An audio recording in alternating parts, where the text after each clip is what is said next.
Whether Hitler himself will survive this war will always be a matter of speculation. He may be the victim of an assassin's bullet. He may be a suicide. He may die a natural death. But one thing is fairly certain. If Hitler does die before the end of this war in Europe, his death will be announced as being a natural one, no matter how he comes to the end of his days. For that would be, for those Germans who are looking far ahead into the future, the best way of making Hitler a martyr.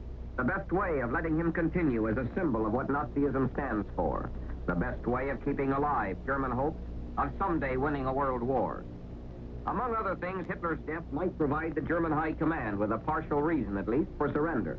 And to that extent, it may be a most deliberate affair. This thought on what may happen in Germany this year was expressed to me here in London the other day by a man whom I regard as an expert student of the war.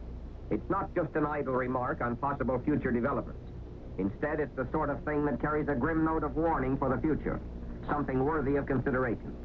It falls in line with an observation that can no longer be ignored, namely that the German High Command is no longer out to win the war as such, but is going all out to win the peace. That the German High Command will stop at nothing in cunning and trickery and deception in its efforts to get out of this war in a position to start another one sometime.